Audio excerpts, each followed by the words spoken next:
Muchas gracias por su presencia hoy aquí en esta sesión del ciclo Intersecciones y muchas gracias también a la Fundación Amigos del Museo del Prado. Es un gusto presentaros hoy a Maricruz de Carlos, amiga y profesora titular en el Departamento de Historia y Teoría del Arte de la Universidad Autónoma de Madrid. El otro día participó en un directo del Prado, estas entrevistas estupendas que hacen Javier y Bernardo, a pie de campo, como dirían los periodistas deportivos, ¿no? Bueno, pues a pie de obra, Javier y Bernardo entrevistan a una especialista delante de un cuadro, en este caso era una estampa, y nos lo cuenta este especialista, o esta especialista en este caso, nos lo cuenta en 10 minutos mientras Javier o Bernardo pasean su móvil, es decir, su cámara, o sea, nuestros ojos, por toda la superficie de la obra en cuestión. Se lo recomiendo vivamente. Si no tienen Instagram, seguro que tienen a alguien cerca que pueda abrirles una cuenta. Yo, que soy bastante más tecnófobo que todos ustedes juntos, hasta hace poco tenía un coche con cassette. De esto hay gente en la sala que puede dar fe. Estoy convertido ya a las posibilidades educativas y de comunicación del Instagram, ¿no? El directo del Prado tiene ya más de 1 millón de visitas y realmente cuando lo ves piensas que no es nada extraño. Pero vamos con nuestra conferenciante del día, ¿no? Ocasionalmente instagramer. Maricruz es una historiadora del arte que ha trabajado en la imagen religiosa, en la Edad Moderna, en la estampa, eso que los que no sabemos del tema llamamos genéricamente grabado, de manera incorrecta y genérica, se dice estampa, y también ha trabajado en historia de las mujeres, un dominio en expansión recientemente, como ustedes saben o pueden figurarse. Los estudios de género están hoy en todas las agendas. En los días anteriores hemos hablado en este ciclo de la invisibilidad de la ciencia, de la opacidad de Portugal en el segundo día, el día que habló Isabel Soler, y de las dificultades para ver América, nos aleccionó el otro día Elena Alcalá. Pues, ¿qué vamos a contarles sobre los problemas a la hora de incorporar y ponderar la agencia femenina en la historia del arte? Pues bien, Maricruz es una de esas personas que ha contribuido a iluminar estas zonas fronterizas, estas zonas de sombra. Persona muy leída, al tanto de lo que se hace en otras latitudes. Maricruz no es de esas o de esos que se suben al carro de una moda historiográfica, sino alguien que lleva tiempo madurando un tema y que es capaz de ver más allá de ese tema concreto para percibir cómo afecta al conjunto de la disciplina. En una palabra, la historia de las mujeres no es solo importante por lo que tiene de restauración de voces y miradas perdidas, sino porque nos enseña también cómo se construye el conocimiento, cómo se forjan los cánones, cómo se cuenta y cómo se hace la historia del arte. Maricruz tiene un libro estupendo que tuve la ocasión de reseñar, Nacer en Palacio, el ritual del nacimiento en la corte de los Austrias, editado por el Centro de Estudios de Europa Hispánica, en una gran editorial en el año 2018. Ha coeditado volúmenes colectivos sobre grabadores del barroco y sobre la imagen religiosa en la monarquía hispánica con colegas muy reputados como Javier Blas, José Manuel Matilla, de aquí del Museo del Prado, Pierre Civil, Cécile Vincent y Felipe Pereda. Dirige y participa en proyectos de investigación relacionados con estos temas. Trabajó en su día en esta casa, fue directora de la Escuela del Prado y hoy nos va a hablar de 2 mujeres, iba a decir 2 mujeres extraordinarias, ¿no? Pero lo normal es que hubiera mujeres en la producción artística y de conocimiento y hay que romper efectivamente el relato medieval de lo que se llamaban las mujeres extraordinarias. En la Edad Media se llamaban las worthy women. Una de estas 2 mujeres es una pintora de plantas y de insectos, María Sibilia Merian, y la otra una historiadora del arte, Charlotte Patin, Carlota Patina, cuando firmaba en italiano. Ambas vivieron entre la segunda mitad del siglo XVII y la primera mitad del siglo XVIII, y ambas nos enseñan que las mujeres, en realidad, siempre estuvieron allí. Muchas gracias.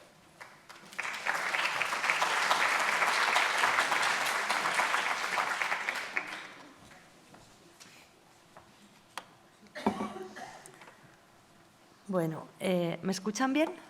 ¿Así? Bueno, buenas tardes. Muchas gracias, Juan, por esta magnífica presentación. Bueno, quiero empezar agradeciendo a varias personas. En primer lugar, al organizador de este ciclo, al doctor Juan Pimentel, amigo y persona admirada, que me haya invitado a participar. Es siempre una suerte, ¿no?, que alguien de tanta valía quiera contar con una, y más para formar parte de un proyecto tan bonito como está siendo este ciclo. Yo por las conferencias, estamos justo a la mitad, ¿no?, del ciclo, por las conferencias que he escuchado han sido todas hasta ahora preciosas, con lo cual me siento muy afortunada de formar parte. En segundo lugar, quiero dar las gracias al Museo Nacional del Prado, a su centro de estudios, a su director Javier Arnaldo y a las personas que trabajan con él, a Paloma Málaga y a Clara Camacho, a todas las personas que trabajan en el centro de estudios del Prado y sobre todo a los amigos del Museo del Prado, ¿no? Nunca se puede agradecer suficientemente la labor que hacen los amigos, la importantísima labor que hacen los amigos en pro del museo. Y siempre es un honor siempre hablar aquí para los que trabajamos en arte de la Edad Moderna y siempre pues impone, ¿no?, este auditorio. Y por último, pero evidentemente no menos importante, pues agradezco a todas y a todos la presencia aquí en esta tarde. Bien, femeninas, mujeres y conocimiento. Quizá podía haber afinado un poquito más el título y haber dicho mujeres y producción de conocimiento. En estos días todas escuchamos muy frecuentemente cómo las mujeres son redescubiertas, ¿no? Se nos dice, cómo se nos descubren identidades de mujeres artistas, identidades de escritoras, identidades de científicas también, ¿no? Sin embargo, este redescubrimiento, tal y como ha dicho Juan en su presentación, no es del todo cierto. Las mujeres siempre han estado ahí, las mujeres siempre han participado en la medida en que sus circunstancias se lo han permitido en la producción de conocimiento. Y lo que yo quisiera hacer esta tarde es demostrarles lo que acabo de decir a través de la historia, a través de los dos ejemplos que encarnan las mujeres que tienen en pantalla. A su izquierda, la artista, naturalista y entomóloga, es decir, estudiosa de los insectos, alemana Maria Sibylla Merian, una de las mujeres sin duda más extraordinarias que vivieron entre las que vivieron en la Europa de la Edad Moderna. Y a su derecha, la ítalo-francesa Charlotte Patin, o Carlota Caterina Patina, porque ella firma de las dos maneras, perteneciente a una familia, a la familia de un médico exiliado en Padua a finales del siglo XVII, una mujer extremadamente culta y autora de el que probablemente sea uno de los primeros libros de historia del arte, tal y como hoy entendemos este concepto, ¿no? Uno de los primeros libros de historia del arte que han llegado hasta nosotros. Y como les he dicho, me voy a servir de ambos ejemplos para analizar la contribución de las mujeres a la producción de conocimiento mediante estas dos vías, por tanto, ¿no? Las artes, entendidas en este caso como obras de elaboración manual, en el caso de Merian, y la especulación cognitiva expresada en escritos, en el caso de Charlotte. Antes de empezar, querría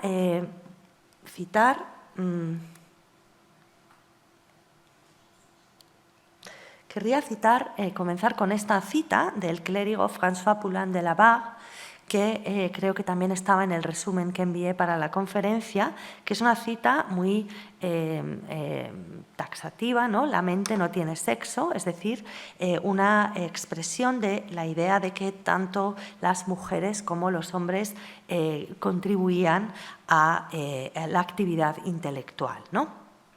Esta frase, magnífica, no me dirán que no, ocasiona el título de otro libro también magnífico, que es el libro de Londa Siebinger, ¿Tiene sexo la mente? Es decir, una reflexión, un planteamiento, ¿no?, acerca de si realmente las actividades intelectuales o la que denominamos producción de conocimiento han sido siempre y fundamentalmente, digamos, una cosa de hombres. Esta pregunta no es una pregunta del pasado. Aquí traigo unos datos del último informe, un informe publicado el año pasado por el Ministerio de Ciencia e Innovación, que demuestra que sigue siendo real la menor presencia de estudiantes e investigadoras en áreas relacionadas con las ciencias, la tecnología, las ingenierías, es decir, las carreras que podemos considerar de ciencias puras, ¿no? Un descenso, dice el informe, especialmente preocupante en las ingenierías y en las tecnologías. Menos del 13% de las investigadoras trabajaba en estas áreas en la enseñanza superior y en la administración pública el año pasado. Es decir, que sigue habiendo un desequilibrio en nuestros días en cuanto a la participación en la ciencia, ¿no? ¿Nos puede aportar algo el estudio del pasado para intentar empezar a pensar y esperemos a cambiar, a seguir cambiando esa realidad? Pues yo creo que sí, ¿no? Y precisamente a ese respecto, por eso decidimos dedicar a este tema la conferencia de esta tarde, ¿no? Quizá, como dice la autora de este libro, la clave está en cambiar las preguntas, que es algo que durante mucho tiempo ha hecho el feminismo, ¿no? Replantear las preguntas. ¿Por qué, se pregunta ella, son tan pocas las científicas de las que tenemos noticia? No se nota muy bien, pero esa parte de la frase la había puesto en negrita, ¿no? No por qué son tan pocas las científicas, no, sino las científicas de las que tenemos noticia. Y, en segundo lugar, y más importante, como vamos a ver a continuación, ¿por qué los campos que han dominado las mujeres no han sido consideradas ciencia? Quizá podríamos empezar planteándonos esas preguntas, ¿no? En los siglos de nacimiento de la ciencia moderna, en los siglos XVI y XVII, la ciencia se produce al margen de las universidades, al margen de los que hoy consideramos espacios institucionalizados para la producción de la ciencia. Los talleres, las academias domésticas, como vamos a ver ahora. Y en esa producción participan en ello fundamentalmente representantes de dos sectores sociales, de la nobleza y del artesanado. Y en ambos casos estamos hablando de hombres y de mujeres, ¿no? Como enseguida vamos a ver. En ese momento de nacimiento de lo que hoy llamamos ciencia, no está tan clara, no está clara en absoluto la exclusión de las mujeres, ¿no? Que es algo que, como digo, que como se sostiene también en ese libro que les he mostrado, es algo que se produce desde la contemporaneidad, es algo que se produce mucho más tarde. Hay una diferencia entre la conferencia de esta tarde y las que han pronunciado aquí las personas que me han precedido en el uso de la palabra en este ciclo. Yo no voy a hablar en la mayoría de los casos de obras que están en el Museo del Prado. En la segunda parte de la conferencia sí, pero en la primera parte no voy a hablar de obras que están en el Museo del Prado. Pero sí que voy a hablar de preocupaciones actuales del Museo del Prado, ¿no? Y he traído algunos ejemplos para demostrarlo, ¿no? Aquí está el cartel de la exposición Invitadas, que todas y todos recordarán, hace 1 año o 2 años, me parece, no lo sé, porque el tiempo pasa tan deprisa y con la pandemia entre medias ya no sé cuánto tiempo hace, pero hace poco que se celebró aquí Invitadas, ¿no? El arte de Clara Peters se celebró también en el Prado en el otoño del año 2016 y de alguna manera fue el principio de todo, ¿no? Fue una exposición que seguro que las personas que están aquí, la mayoría la vieron, que tuvo muchísimo éxito y que llevó a que el museo se empezara a replantear también la importancia, el peso de las mujeres, ¿no? Y aquí un programa de un ciclo que ha dedicado la Escuela del Prado esta primavera a las mujeres como protagonistas en la formación de las colecciones del museo, ¿no? Protagonistas femeninas, se llamó En la formación de las colecciones del Prado, de Isabel I de Castilla a Isabel Clara Eugenia. Es decir, que hablar de mujeres y producción de conocimiento sí está entre las preocupaciones, como digo, actuales del museo. Si además nos fijamos en el caso de Merian, que como inmediatamente vamos a ver, una de las cosas que hizo fue pintar flores, en el Museo del Prado sí que hay muchas flores pintadas por mujeres, ¿no? He traído como ejemplo una guirnalda de Katarina Ikens II, de una artista nórdica como Merian, del siglo XVII, y al lado un florero de María Luisa de la Riva, una extraordinaria pintora española del siglo XIX. Es decir, que sí que existen numerosas imágenes que podemos relacionar con Merian, ¿no? Y como enseguida verán, como espero que enseguida vean, hay una tradición, hay un vínculo entre la pintura de flores y las mujeres, ¿no? La observación y la representación del mundo natural. Pero paso a presentarles ya a nuestra primera protagonista. Famosa ya en su tiempo, María Sibila Merian ha sido objeto de numerosos estudios, muy pocos de ellos todavía en español. De hecho, es una figura que resulta enormemente atractiva para los estudiantes cuando se les da a conocer. Luego todos quieren trabajar sobre Merian, todos quieren leer sobre ella, les gusta mucho todo lo que se les cuenta sobre ella y, como digo, es una figura que en castellano todavía tenemos pocas publicaciones. Merian nació en Frankfurt en 1647, hija de Matías Merian el Viejo y de su segunda esposa, Johanna Sibila Heim. Se formó en un entorno artístico gracias a su padre y gracias a Jacob Marrel, su padrastro, el segundo esposo de su madre, que era pintor, grabador y marchante. Sus hermanastros, Matías y Caspar, trabajaron también como artistas, grabadores e impresores, es decir, que ella desde el principio estaba muy familiarizada con el mundo del arte y con el mundo de los libros. Aquí la tienen en un retrato cuando ya era una mujer mayor y muy famosa, toda una celebridad en el Ámsterdam de su época, que es la ciudad en la que va a morir. Vamos a analizar su rica y variada biografía dividida en 3 etapas.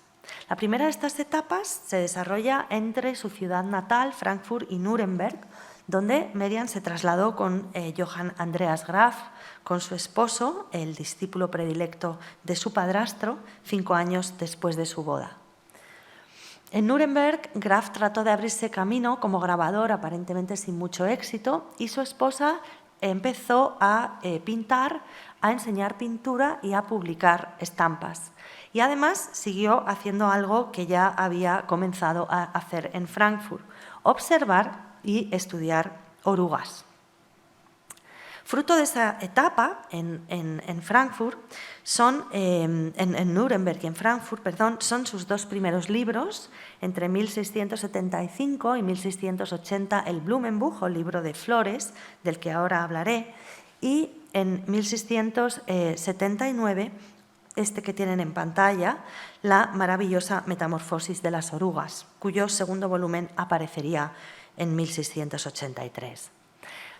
Ambos estaban editados por su marido y contaban con estampas y además se pusieron a la venta en 2 posibilidades, en versión monocroma o en color, algo que va a caracterizar desde el principio todas las obras de Merian. Podemos pensar que Merian era una especie de friki, si me permiten la expresión, dedicada a observar y a pintar bichos. Pero lo cierto es que se trataba también de comprobar si variedades como el gusano de seda eran capaces de producir un hilo fino, un hilo equiparable a otros que ya se conocían y, por lo tanto, de intereses en el negocio de la seda, que era un negocio textil floreciente en Alemania en ese momento. De manera que aquí vemos un ejemplo de algo que ya mencionó el otro día en su conferencia la profesora Elena Alcalá. En la Edad Moderna, campos como el arte, la ciencia y el negocio estaban mucho más unidos de lo que nos puede parecer hoy en día. De este testimonio que tienen en pantalla, querría resaltar dos cosas.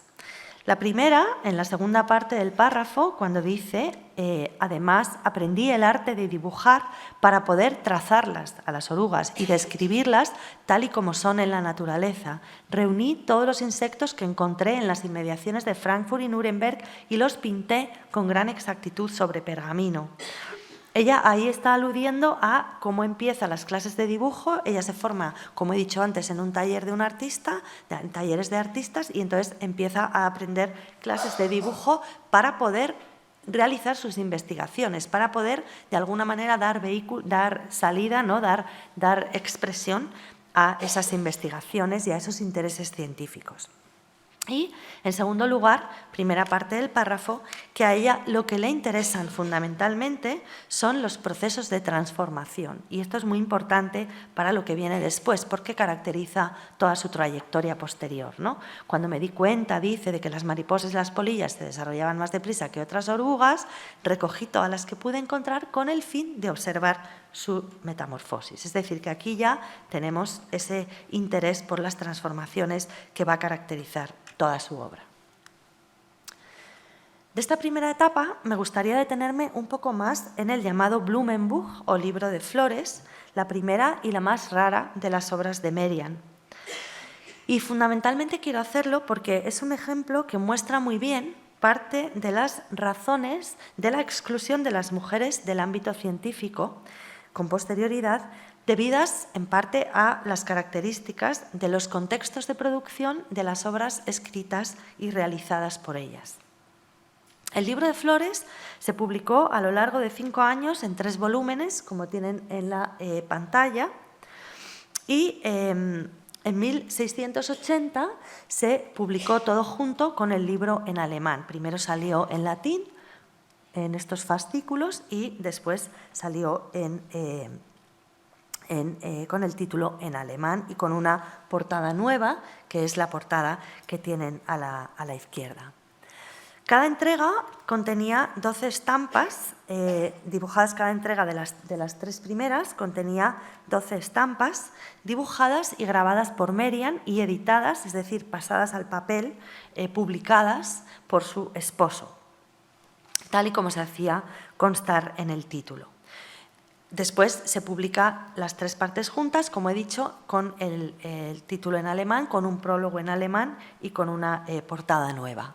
Pero es interesante también reparar en que se ofrecía al público la posibilidad de comprar por separado la tercera parte, la nueva portada y prefacio, o bien la obra completa. Dado que todas las obras, también esta última edición, se venden sin encuadernar, en las 6 copias que conocemos en la actualidad, todas son diferentes, porque cada coleccionista, cada persona que las coleccionó, las agrupó, las ordenó conforme a unos criterios y, por lo tanto, todas las copias que tenemos presentan diferentes variaciones, ¿no? Por lo tanto, la obra realizada con su marido conjuntamente era un producto original y atractivo porque se basaba en la exclusividad y en la diferencia de los ejemplares, ¿no? Y este aspecto también lo quiero destacar porque es otro aspecto importante de la labor de Merian, el carácter eminentemente práctico y empresarial que tiene desde el principio, ¿no? Ella realiza estas investigaciones, está interesada en esto, pero también contribuye al sustento de la economía familiar con la venta de todas estas obras. El libro destaca por la variedad tipológica de representaciones florales que presenta, porque contiene guirnaldas, como se ven en la portada, contiene cestos de flores y floreros atados, como estaba de moda en las representaciones de ese momento, atados por esa especie de cintas de seda fingidas, ¿no? Es decir, destaca por la variedad y porque en él Merian demuestra su dominio de la tradición representativa de la pintura floral a partir de la obra de artistas como George Flegel y otros artistas nórdicos. Sin embargo, la mayoría de sus imágenes corresponden a los que se han denominado retratos florales, como el que les muestro ahora en pantalla. Son representaciones del espécimen en blanco, como si estuviera flotando, sin ninguna conexión con el entorno que le rodea, sin ninguna conexión con la tierra. Es como si esa planta, ese espécimen naciera de la nada. Pero eso sí, fíjense en esta mariposita que aparece aquí porque contiene los primeros indicios de la que después se denomina perspectiva ecológica, que desarrolla en su interés en otras obras más adelante, ¿no? Es decir, ya se demuestra su interés por los ciclos biológicos de los insectos y de las flores.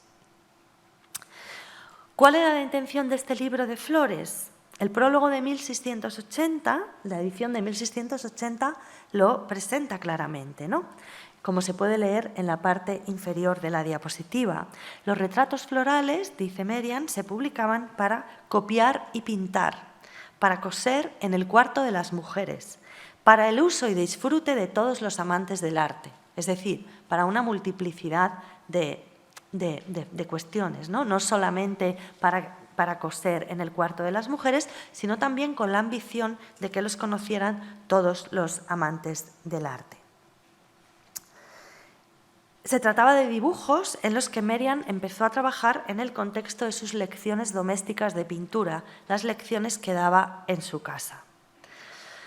A ellas asistían mujeres como Clara Regina Imhoff, que tienen en la parte superior de la pantalla, que pertenecía a una familia patricia de Nuremberg, Magdalena y Rosina Elena Fürst y Dorothea Auer, entre otras, y Merian se refería a ellas como Jungfer Company, compañía de doncellas.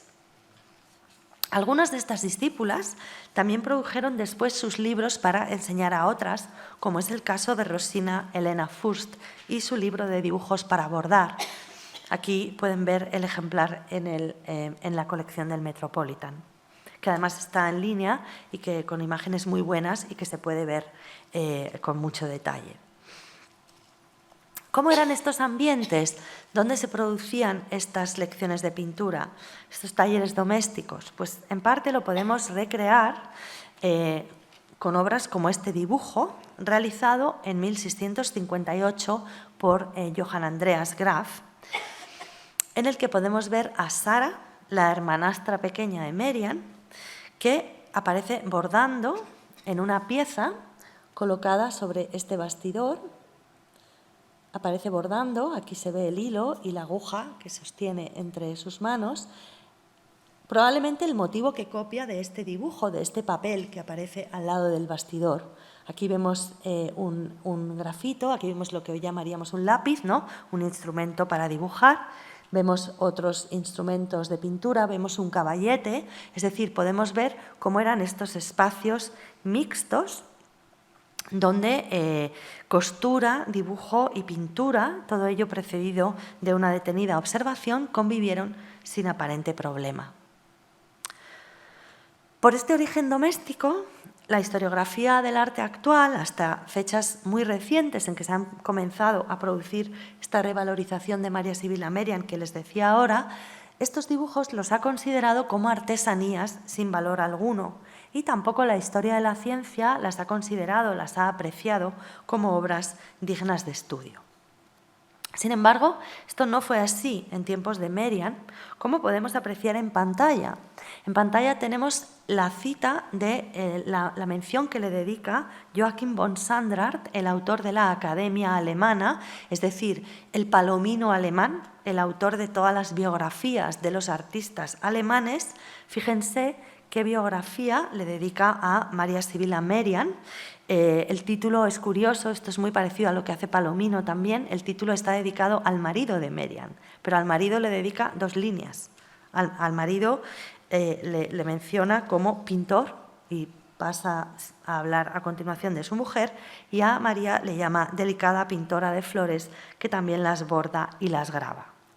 Como se puede ver en la parte resaltada en negrita, Sandrart no solamente nos dice que Merian se dedique a pintar porque sea hija de artistas y no tenga otro remedio que dedicarse a ello por su propio deseo, nos dice, ¿no? En negrita. Nos dice además que trabaja en las artes del dibujo, pinturas y grabados, es decir, nos especifica diferentes tipos de géneros artísticos en los que trabajaba. Nos indica que realizaba flores con gran naturalismo por la aguja de bordar y además que daba a conocer esas flores a otras personas, es decir, que tenía una vocación docente, que quería enseñar a otras personas su arte y que había dibujado y dado a la imprenta curiosas lecciones. Pero lo más interesante es que nos habla de una nueva tecnología inventada por Merian, que es un tipo de grabado, un tipo de estampa realizado en planchas de seda o satén que se imprimían por ambas caras del soporte y que además, esto es como el anuncio de Colón, se podían lavar sin que ninguno de los dos lados perdiera el color en ningún momento, ¿no? A mí me recordaba cuando lo leí a los anuncios de detergente, ¿no? Cuando dice, lo mejor de todo es que por los dos lados se pueden lavar una y otra vez. Miren aquí, la tela pintada puede lavarse una y otra vez sin peligro para los colores, ¿no? Es decir, nos está hablando de una nueva tecnología. No solamente nos está mostrando la capacidad de las mujeres para copiar lo que hacen otros, sino para manipular esa información y para producir otras cosas, ¿no? Para producir una tecnología, ¿no? Insisto, el autor de la Academia Alemana, es decir, una obra donde realmente se habla de artistas, no de artesanías, ¿no? Si queremos seguir trasladando esos términos. María Sibila no solo pintaba flores con esta admirable técnica, sino que enseñaba a otras cómo hacerlo, ¿no? Las bordaba y enseñaba a otras cómo hacerlo.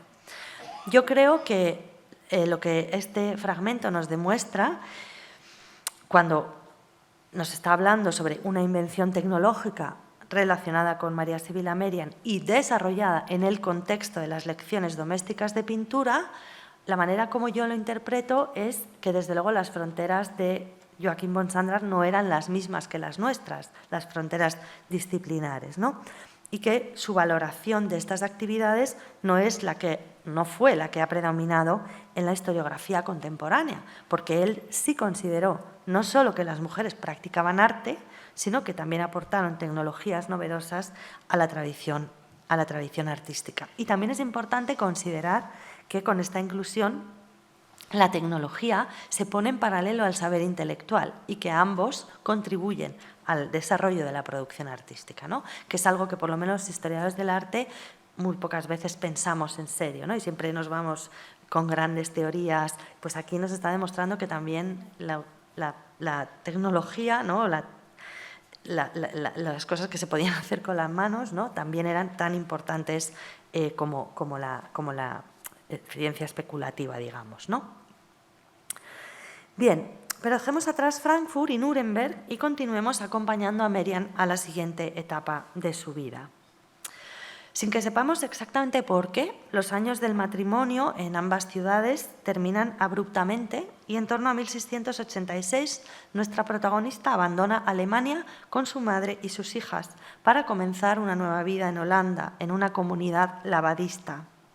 Los lavadistas, que toman su nombre del fundador Jean de Lavadie, al que tienen en pantalla, se caracterizaron por el retiro de sus miembros del mundo, por la renuncia a todo tipo de bienes, practicando una vida común donde tuvo gran importancia el estudio de la Biblia y la aspiración a una nueva Jerusalén, ¿no? a una iglesia de nueva fundación y totalmente reformada.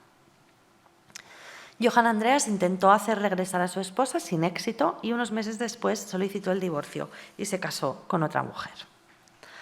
Tras la muerte de su madre, en 1690, María Sibila y sus hijas permanecen un año más entre los lavadistas hasta que al verano siguiente abandonan la comunidad y se marchan a Ámsterdam. Al igual que sucedió en la etapa anterior, cuando sus lecciones de pintura y sus investigaciones sobre orugas van a culminar en publicaciones importantes y van a marcar los primeros años de su vida profesional, en Ámsterdam también va a tener lugar un acontecimiento importante. Aquí va a conocer a Agnès Bloch.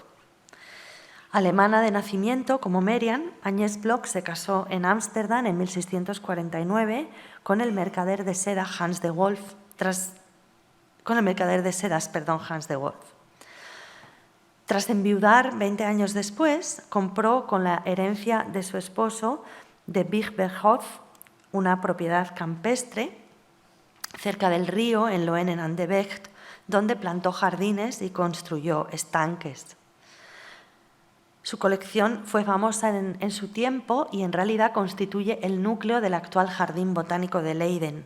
Arriba tienen la propiedad en una imagen de la época y abajo en la actualidad, hoy en día, alberga el Instituto Neerlandés de Ecología. Su segundo esposo fue el viudo y padre de 2 hijos, Sibrand de Flines, y con todos ellos aparece retratada en Biegberhof en este lienzo que se conserva en el Museo de Ámsterdam, obra de Jan Wienisch. En él, como he dicho, aparece la familia al completo y junto a ellos el símbolo con el que identificaban a Bloch sus contemporáneos, la piña, que aparece aquí, y que junto con el cactus melocactus se convirtió en un símbolo de su destreza para cultivar especies exóticas. Y es que Bloch fue la primera persona en Europa que cultivó una piña.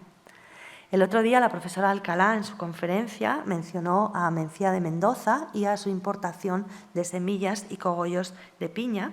Ahora encontramos a otra mujer, en este caso ya cultivándola. Ven entonces cómo las mujeres intervienen activamente en estas empresas en las que convergían intereses científicos, artísticos y económicos. Pues, como dijimos antes, con el hilo que Merian quería obtener de sus gusanos de seda, la aparición de nuevas especies comestibles también aportaba beneficios económicos. Entre 1690 y 1699, Merian y sus hijas trabajaron en Ámsterdam por encargo de Agnès Bloch en la representación a la acuarela de flores, especies botánicas y pájaros cultivados por ella en su propiedad campestre. Allí coincidieron con muchos más artistas, hombres y mujeres, a quienes Bloch contrató para este fin. Pieter y Alida Vitos, y aquí a la izquierda tienen una obra de Alida Vitos, Pieter Holstein y María Monings. Bloch fue una erudita de clase acomodada, pero se aproximó a la botánica tratando de formarse adecuadamente, leyendo obras especializadas y contratando artistas que documentaran todas las especies que se cultivaban en su propiedad.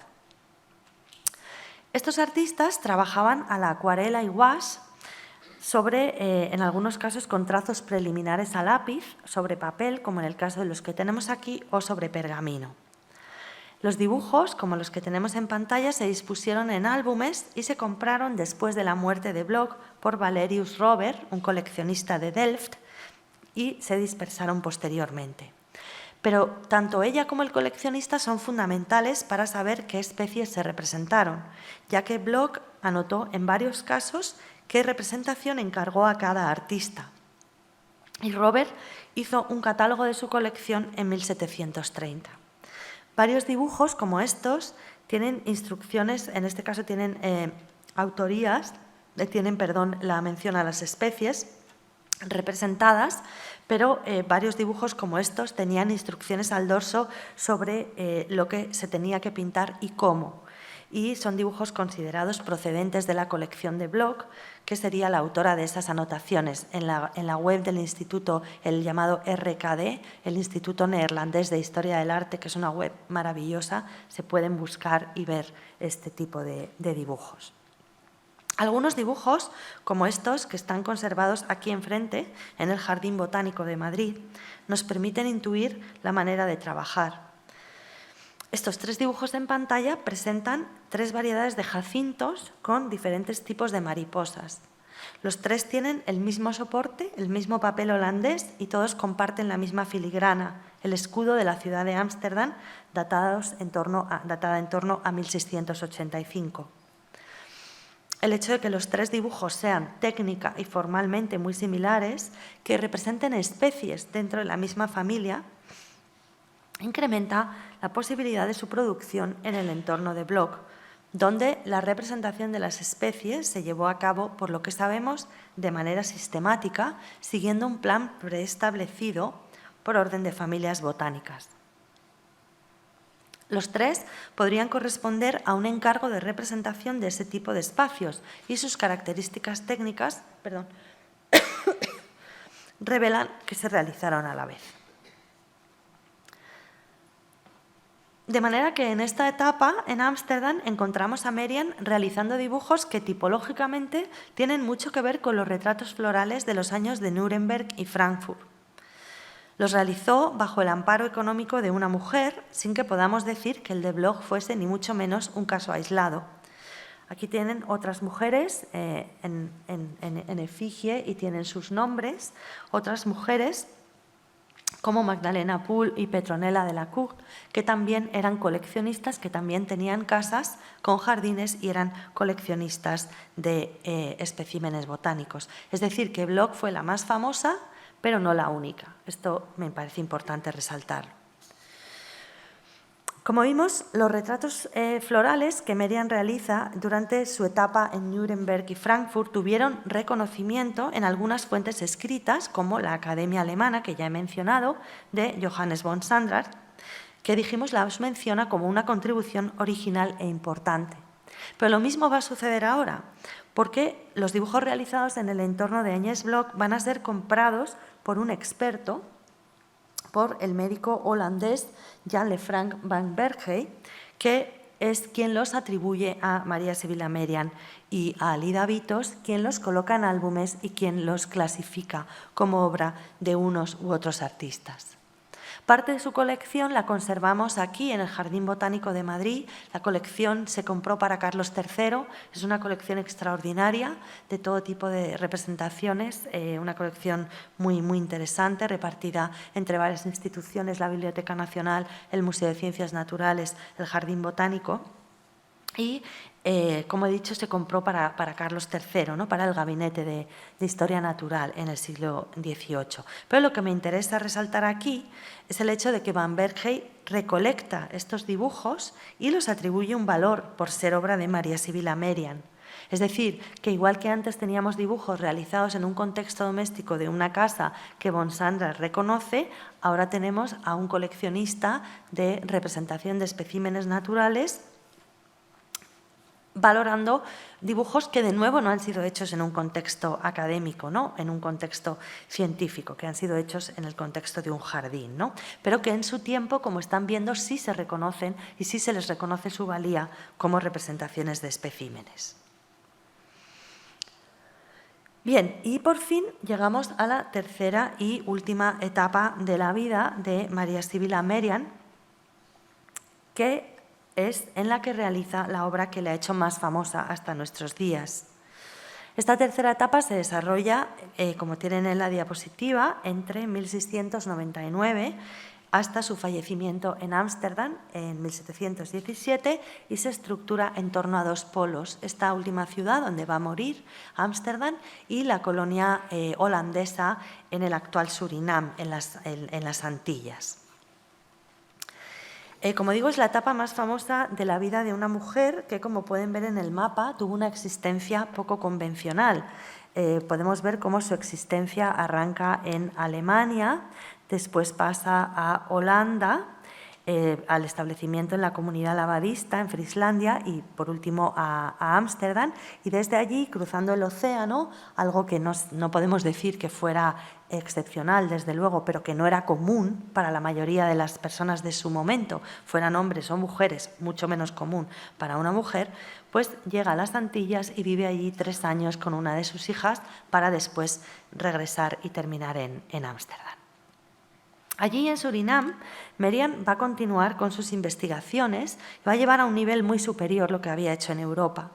Me gusta mucho esta imagen, que no sé hasta qué punto es una imagen verídica o totalmente ortodoxa o no, pero me gusta mucho esa imagen donde aparece cazando mariposas, vestida, obviamente, como no puede ser de otra manera, con su ropa del siglo XVII. Me parece una imagen muy, muy divertida, ¿no? En 1705, a su regreso, va a publicar la Metamorfosis de los insectos del Surinam, que, como he dicho, es su obra más famosa, ¿no? Aparte de plasmar en ella sus investigaciones, persiste el espíritu práctico e incluso empresarial, que, como estamos viendo, la acompaña durante toda su vida, porque también de las metamorfosis hubo diferentes posibilidades, hubo diferentes tipos de ediciones. Hubo algunas ediciones con las imágenes en blanco y negro, las más baratas, y luego otras como estas que son bellísimas, que están en la colección real inglesa, que están, cuyas imágenes están iluminadas a mano. Aquí ven cómo lo importante ya a todos los niveles es el proceso de transformación. Es decir, aquí lo que se plasma es la naturaleza en constante movimiento, sea en la imagen de la izquierda, dedicada a las arañas, donde podemos ver todo el proceso de formación, desde los huevos hasta la posterior transformación de los mismos, al igual que en la imagen de la derecha. Quizás se entiende mejor, o en estas otras dos que son igualmente pues, imágenes de una gran viveza.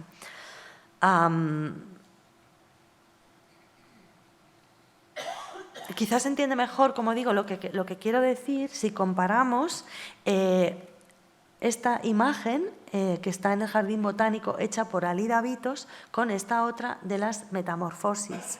En la imagen en grande vemos cómo la mariposa de alguna forma planea, es como si estuviera flotando o gravitando, planeando alrededor del espécimen, pero no hay realmente ninguna interacción. Es como, en parte, como si la mariposa estuviera ahí un poco plantada, ¿no? Por así decir. Pero en la imagen de las metamorfosis lo que vemos, como digo, es toda la evolución, ¿no? Todo el proceso desde las pupas a los gusanos y posteriormente a las mariposas. Y así es en todas las imágenes de las metamorfosis, donde, como digo, es como si solo faltaba poder escuchar de alguna manera, es casi como si se pudiera escuchar a los insectos moverse, ¿no? Lo que a ella le interesa es el proceso que conduce a la transformación y no tanto la plasmación de la realidad transformada, que es lo que pudiéramos decir que sucede aquí, ¿no? Todo ese proceso es el que ella está plasmando, un proceso en constante movimiento, ¿no? En estas imágenes bellísimas e iluminadas a mano, como he dicho, con enorme calidad. Al momento de su muerte en Ámsterdam, Merian era un personaje célebre, al que incluso viajeros como Zacharias von Uffenbach iban a visitar cuando acudían a ver los gabinetes de curiosidades de la ciudad. Cuando conoce a Merian, ella tiene 60 años y es un personaje famoso. Él va a verla y ella le cuenta su vida, ¿no? Le enseña su colección, le vende algunas de sus obras, es decir, el espíritu empresarial nunca la abandona, ¿no? Y emprendedor. Más tarde, otros viajeros ingleses, como Richard Bradley, también la visitan y también compran dibujos suyos y de su hija Johanna Helena, que lleva consigo, ¿no? Es decir, vemos cómo a lo largo de su existencia ha obtenido reconocimiento por autores como von Sandrart, por autores como Van Berkey, como estamos viendo, y ahora vemos cómo los viajeros que pasaban por Ámsterdam la visitaban como a las celebridades, ¿no? Como a alguien importante y considerado. Su manera de trabajar en la representación de las flores, en la representación de los fenómenos naturales e insectos, fue practicada, como he dicho al comienzo, a lo largo de los siglos por muchas mujeres. Aquí tienen una imagen preciosa también de Mary Delaney, una artista inglesa-irlandesa muy interesante que también desarrolla una técnica propia, que es la técnica de los collages de papel, y aquí tenemos lo mismo, la representación del espécimen, al dorso, la fecha de realización, en la identificación del espécimen y el nombre de la donante de la planta. Es decir, que esa manera de trabajar se perpetúa, ¿no? Y, por lo tanto, como nos mostraría este primer caso, el caso de María Sibila Merian, y como podemos ver también en esta estampa, que representa un gabinete de curiosidades, un lugar donde se coleccionaban representaciones de flores, especímenes naturales disecados, etcétera, etcétera. Entre las personas que visitan este gabinete también hay mujeres, no solamente hombres, ¿no? Aquí hay una mujer y aquí se puede ver en este detalle cómo también ellas visitaban y opinaban y participaban en esos gabinetes, ¿no? Por lo tanto, como he dicho y como estoy insistiendo constantemente, tenemos que dar por hecho esta participación de las mujeres, ¿no? No solamente como creadoras, como en el caso de Merian, sino también como coleccionistas y como curiosas aficionadas a este fenómeno del coleccionismo del mundo natural. De nuestra segunda protagonista tenemos mucha menos información y, desde luego, la vida de Charlotte Patin no fue, que sepamos, tan rica y variada como la de Merian. Nacida en Francia en una fecha que desconocemos, era hija de un afamado médico, de Charles Patin y de su esposa Madeleine, una mujer también con inquietudes intelectuales. No cabe duda que Charles animó a sus dos hijas a estudiar, a ejercer, a desarrollar también actividades intelectuales, ¿no? Porque su hermana Gabrielle publicó un tratado sobre antigüedades fenicias y, al igual que ella, va a publicar, como enseguida veremos, un tratado sobre pintura, y todos los miembros de la familia fueron nombrados miembros de la Academia dei Ricovrati en Padua.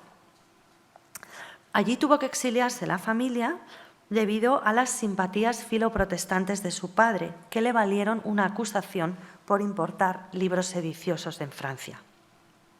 En 1697, Charlotte ingresó en un convento en Padua y después de esto ya no tenemos más datos sobre su vida. 6 años antes había publicado la obra en la que nos vamos a detener brevemente, que son las pinturas selectas y explicadas por Carla Caterina Patina, con un pie de imprenta y nombre de editor falsos. El libro se publicó en 2 ediciones, en latín y en italiano. En esta imagen he traído el frontispicio de la edición en italiano que está en la biblioteca del Museo del Prado, que además lleva el ex libris de un tal Pietro Sogaro. No he podido identificar quién es este Pietro Sogaro. He preguntado a colegas expertos en arte italiano y nadie sabe quién es, pero sí que es un apellido en el Véneto, ¿no? Porque hay un artista llamado Oscar Sogaro, mucho más tarde, a finales del XIX, con lo cual es un apellido de esa zona. El libro contiene las reflexiones de su autora sobre arte y artistas, fundamentalmente a partir de obras en algunos lugares públicos, como iglesias o colecciones privadas en la zona del Véneto, es decir, las colecciones a las que había podido acceder. Hay comentarios de carácter puramente estilístico, mientras otros aluden a cuestiones iconográficas o de rigor histórico, en ocasiones también a cuestiones de procedencia. Es decir, nos hallamos ante uno de los primeros libros de historia del arte tal y como la conocemos hoy en día, porque todas las cosas que estoy diciendo son cosas que siguen siendo todavía habituales en los libros de historia del arte. Incluso, desde un punto de vista editorial, se corresponde el libro con una publicación de historia del arte, porque a cada comentario acompaña una reproducción de la obra en cuestión. Reproducción en estampas encargadas por la autora a diferentes grabadores franceses, especialmente a Nicolas Cauchamp. Para Charlotte, como se lee en este párrafo que tengo aquí en negrita, que ahora les traduzco, la pintura era, si cabe, más importante que la historia, porque permitía representar con la mayor viveza acontecimientos pasados o incluso que nunca se hubiesen vivido, tal y como la salvación de Moisés de las aguas del Nilo, un tema representado muchas veces por Paolo Veronese, a quien corresponde la obra que comenta aquí. Así, la pintura muestra a Moisés salvado de las aguas y amamantado por una israelita después de que el faraón ordenara la extinción de todos los varones del pueblo judío. Estos acontecimientos, según Charlotte, se representan aquí con una estupenda maestría, aunque encontramos en este comentario, en el comentario a esta obra, una de las críticas de la autora a la falta de decoro por parte de los artistas. Veronés nos dice, no ha respetado el estilo arquitectónico de Egipto y ha empleado modelos europeos a la hora de hacer esos puntiagudos tejados del caserío que se distingue en el horizonte. Esta forma tenía sentido en el norte de Europa, para que el agua no se acumulase en los tejados, pero no tenía sentido, nos dice, en Egipto, donde apenas llovía. En cualquier caso, Charlotte nos dice que no solo Veronés había cometido este tipo de errores, también lo había hecho anteriormente Rafael de Urbino, ni más ni menos. El comentario al juicio de Salomón de Poussin, uno de los pocos autores no italianos incluidos en el libro, comienza alabando la escena como una alegoría del buen príncipe, como demuestra Salomón ser cuando tiene que dirimir esta cuestión tan compleja. El buen príncipe, nos dice, es justo y concede audiencia a sus súbditos para escucharlos. Quizá estamos asistiendo aquí a una alusión a su padre, que, como he dicho, había sido expulsado de Francia, exiliado con toda su familia de Francia por introducir supuestamente material contra el rey. Su descripción de la pintura llama la atención sobre pormenores arqueológicos, como por ejemplo la diadema de Salomón. Una diadema real, nos dice, de la misma manera que se ve en restos arqueológicos grecorromanos. O las vestiduras de los soldados, como el soldado que sostiene al niño por el pie y del que nos dice está vestido más a la romana que a la hebraica. Al pie del trono aparecen las dos mujeres cuya representación le da pie a hablar de la representación de las emociones, o como las llamaban entonces, las pasiones. La falsa madre, nos dice, expresa en su color lívido, casi verdoso, su iniquidad y envidia. Para las carnaciones de la madre verdadera, el pintor empleó tonos rosados, expresivos, al parecer, de la bondad de ánimo y honestidad de costumbres. Aquí lo que está siguiendo Charlotte es la opinión de Felibian, de André Felibian, el gran tratadista sobre historia de la pintura francesa, que demuestra su adhesión a la teoría clásica de la fisionomónica, según la cual el aspecto exterior es representativo de las pasiones internas. Los pintores debían enfrentarse al reto de representar todo esto de manera convincente. Charlotte no se limita a recoger la opinión de Felibian al propósito del comentario de este cuadro, sino que añade otros ejemplos de su cosecha alusivos a varios episodios de la vida de Julio César, afirmando que Julio César no temía a los hombres corpulentos, sino a los pálidos y macilentos como Casio y Bruto. Es decir, que ella recoge esas ideas, pero va añadiendo después otras ideas de su cosecha, ¿no? Aquí, Poussin había logrado esa perfecta expresión de las pasiones, nos dice, tan perfectamente que no se puede pensar en que nadie lo aventaje. El comentario finaliza ofreciendo detalles biográficos de Poussin, una artista de biografía y trayectoria ítalo-francesa, como ella misma, y además termina diciéndonos que había sido el salvador de la pintura después de su etapa de decadencia. Evidentemente esto es un comentario que hace pocos años atrás de que lo comente ella, lo ha comentado Bellori en estos mismos términos, ¿no? Es decir, que ella está al día de la bibliografía, podemos decir, ¿no? Está citando fuentes actualizadas, está leyendo también lo que están escribiendo otros poco tiempo antes de que ella escriba. Y, por último, dedica otras consideraciones también a la procedencia, a la que hoy denominaríamos la procedencia de la obra. Un tercer y último comentario, en el que quiero detenerme es en Tobías y el ángel de Tiziano, el pintor al que más atención dedica Charlotte. La pintura de Tobías y el ángel se encuentra en la iglesia de San Marcial, en Venecia. Para ella se trata de una obra igual de apreciable a los ojos de los amantes de la pintura y a los ojos de los amantes de las letras sagradas, tanto por la rareza del trabajo como por la historia que representa. Mientras a los primeros les deja contemplarla simplemente, a los amantes de la historia sagrada se dispone a explicarles su significado. Comenzando por hablar en un párrafo muy interesante de otros episodios de la Sagrada Escritura protagonizados por ángeles a los que compara con los geni de los gentiles. A continuación relata la historia del pez que se saca del río, con el que Tobías puede restituir la vista a su anciano padre, y lo describe como un pez extremadamente grande, a propósito del cual trae a colación las reflexiones de aquellos que dicen se trataba de un tipo de pez llamado Uranoscopidae, es decir, que miran al cielo porque tienen un ojo en la frente. No está tan lejos de la verdad que la bilis de ese pez había tenido la virtud de restituir la vista, pues preguntándole a mi padre me indicó que Galeno había escrito que la bilis de algunos animales podía ayudar enormemente a reforzar la vista, a hacerla más aguda y pura. Pero si alguien piadosamente quisiera atribuir este feliz suceso, la curación del padre de Tobías, a un milagro, yo lo suscribo. Como vemos, la autora deja abiertas las dos posibilidades, la de una explicación científica o la de aquellos que prefieren considerar piadosamente que lo sucedido fue un milagro, que parece ser que es la que a ella le convence más. Pero no se limita, de nuevo, a recoger la historia sin más, sino que de nuevo la comenta con una visión un tanto crítica, recogiendo las disquisiciones de aquellos que especularon con el tipo de animal del que se trataba.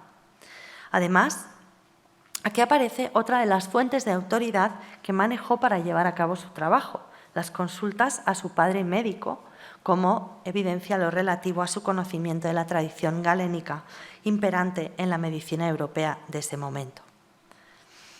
Otro elemento importante en la representación, a su juicio, es el perro, al que el pintor no podía dejar de representar por tratarse de un caso, dice, de extraordinaria fidelidad, tal y como habían puesto de manifiesto autores como Homero o Justo Lipsio.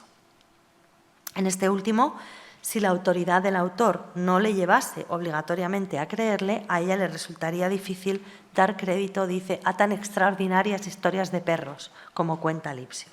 Es decir, de nuevo, otro autor al que ella concede una autoridad a la hora de realizar su trabajo.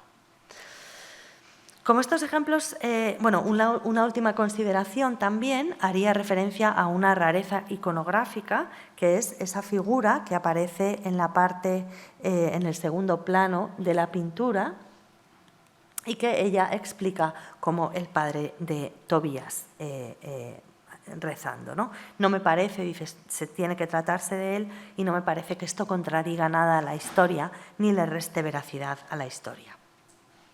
Bien, de manera que, para ir terminando, como estos ejemplos demuestran, el caso de Charlotte Patin nos muestra a una mujer opinando de forma crítica sobre cuestiones que hoy en día ocupan todavía a la disciplina académica que llamamos historia del arte, iconografía, estilo, procedencia, como he dicho antes. No se limita a reproducir imágenes y a comentar lo que le han dicho otros. En su libro hay un proceso de selección previa del material y a lo largo de sus discursos ella se posiciona. Evidentemente, esto no era común en la Edad Moderna. Si bien poco común, no significa inexistente. Y como demuestran nuestros dos casos de hoy, las mujeres escribieron, opinaron, crearon y, en suma, aportaron a la producción de conocimiento. Hacerlo significaba enfrentarse a riesgos de los que eran perfectamente conscientes. ¿Cómo trataban de sortearlos? Pues en el caso de Charlotte Patin, publicar una obra como autora principal con su nombre en portada podía suponerle ser acusada de inmodestia, algo particularmente pernicioso para las mujeres de su condición. Por eso eligió colocar encima del título de la obra, aquí, y de su mención de autoría, entre el título de la obra, del título de la obra y su mención de autoría, una imagen de la Virgen leyendo con la inscripción quien estudia, reza. Evidentemente, nadie podría mirar esta imagen y considerar a las mujeres aficionadas al estudio como soberbias que ocupaban un espacio que no les correspondía, porque la misma Virgen se había dedicado al estudio. Además, dedicó el libro a la República de Venecia, jugando con uno de los títulos de la misma. Uno de los títulos de la República de Venecia es el de Virgen, y este título le sirve para conectar a su obra, a ella misma, con la República y con la imagen que coloca en la portada. Ambas son estrategias que garantizan a la audiencia de su obra que esta actividad intelectual no menoscaba su virtud. En la estampa frontispicio que hemos visto anteriormente, la pintura con paleta y pinceles aparece en el centro. Esta figura, nos explica ella, también puede ser la curiosidad, cosa natural a todos los hombres, enemiga de la ignorancia, ennoblecedora de las almas que la fomentan. Pero para que ese ennoblecimiento se produzca, los dos polos que la rigen son la religión y la verdad. Por eso la acompañan en la estampa. La religión vestida como descrita como modestísima en el vestido y en el rostro. En esta triada alegórica, la religión va por delante de la pintura o la curiosidad y de la historia. Va por delante de todas ellas porque con eso lo que se quiere decir es que ambas se supeditan a ella, se supeditan a la religión. Es decir, como la imagen de la Virgen, se trata de un elemento empleado para asegurar a los lectores y a las lectoras de su obra que no hay en ella asomo de vanidad o intento de ocupar un lugar que no le corresponde. De todo el amplio abanico de pinturas de que gozaba un país como Italia, nos cuenta, podía sin duda haber elegido otras, más gratas y nobles, pero no había podido hacerlo por las siguientes razones: la edad, el género y las costumbres de Italia. Estas tres cuestiones le habían impedido ver cosas convenientes a sus deseos, prefiriendo ella aceptarlo que violentar las costumbres de su país de acogida. No obstante, se alegra de haber contribuido a hacer públicas pinturas peregrinas, inéditas, non ancor poste in luce, nos dice, nunca jamás vistas, ¿no? Que quizá hubieran permanecido ocultas si ella no las hubiera ocultado, no las hubiera publicado. Además, también prefirió controlar la realización del volumen, de forma que no fuera ni demasiado grande ni demasiado costoso, dado que, en su opinión, esto podría desanimar a otros que quisieran emprender iniciativas similares o les impediría, caso de empezarlas, llevarlas a término felizmente. Todas estas cosas, afirmadas en un prólogo al lector de una obra cara, publicada en 2 versiones, latina y vernácula, con un proceso de producción largo, no podemos entenderlas, en mi opinión, sino como estrategias para presentarse como una autora modesta. Es decir, esto no es alguien que, me ha surgido la oportunidad y he publicado este librito. No, no es cierto. No, nada casa con esta realidad, ¿no? Una autora que no quiere ocupar un lugar en la esfera pública, como sucede al publicar, pese a que todo aquel o aquella que publica en el siglo XVII o ahora lo hace para ser leído o para ser leída. Además, como hemos visto, ella misma reconoce que su obra contribuye a dar luz a obras desconocidas, es decir, que ambición desde luego no le faltaba. Y cuando recurre a la que sin duda era la mayor falta de modestia posible, la inclusión de su propio retrato en el libro, lo hace amparándose de nuevo en otra estrategia para desviar posibles ataques por inmodestia. Podría parecer, nos dice al respecto de esta imagen, que falto en toda manera a la modestia que es propia de una doncella al poner aquí mi retrato, cosa que reconozco como completamente inútil. La única razón, nos dice, para poner aquí su retrato era que su familia era muy conocida en la República de las Letras y esto le había llevado a incluir el retrato, porque varias personas, entre ellas el pintor, le habían pedido que así lo hiciera. Además, calculó muy bien cómo debía representarse a sí misma, con la esfera en la mano y apoyada en el hombro de su padre. Ella, nos dice, se dedicó al estudio de la esfera porque así se lo había enseñado su padre, como hizo Tomás Moro con su hija Margaret. El pintor ha representado a Charlotte como si ella tuviera una duda y su padre se la estuviera resolviendo. Ella nos lo cuenta así. Ha querido el pintor ponerme una esfera en la mano, porque en efecto llevaba yo una la primera vez que nos vimos. Y finge aquí graciosamente que le esté planteando una duda a mi padre, que éste me resuelve. Tan competentemente está pintado que quien vea la pintura espera a oír la respuesta. Las dos protagonistas, por lo tanto, de nuestra conferencia de hoy comparten muchas cosas. Una formación en el entorno familiar que en el caso de Merian la llevó a aprender el oficio del arte de la pintura para convertirse en pintora y para seguir con sus investigaciones. Y en el caso de Charlotte le permitió cumplir con sus aspiraciones de estudio. Ambas trabajaron con materiales que tuvieron a mano, pinturas en la zona del Véneto y de coleccionistas franceses con quienes su familia tenía contactos en el caso de Charlotte. María Sibila fue excepcional en saltar el charco, si me permiten la expresión, pero aunque su obra no hubiera sido la misma si se hubiese quedado toda su vida en Europa, tampoco dejó de pensar, escribir y publicar cuando solo tuvo a su alcance los humildes gusanos de seda de su jardín en Frankfurt. Ambas se caracterizaron por un espíritu de practicidad, obras realizadas con materiales a mano, en latín y en vernacular, iluminadas o monocromas. Ambas realizaron personalmente, en el caso de María Sibila, o supervisaron la realización, en el caso de Charlotte, de costosas ilustraciones para sus obras. En suma, ambas sabían que tenían algo que contar, algo que aportar, y negociando con sus posibilidades de acción como mujeres, tuvieron la ambición de hacerlo. Y no debemos olvidar que hubo otras muchas como ellas a lo largo de los siglos a las que la historiografía contemporánea arrinconó.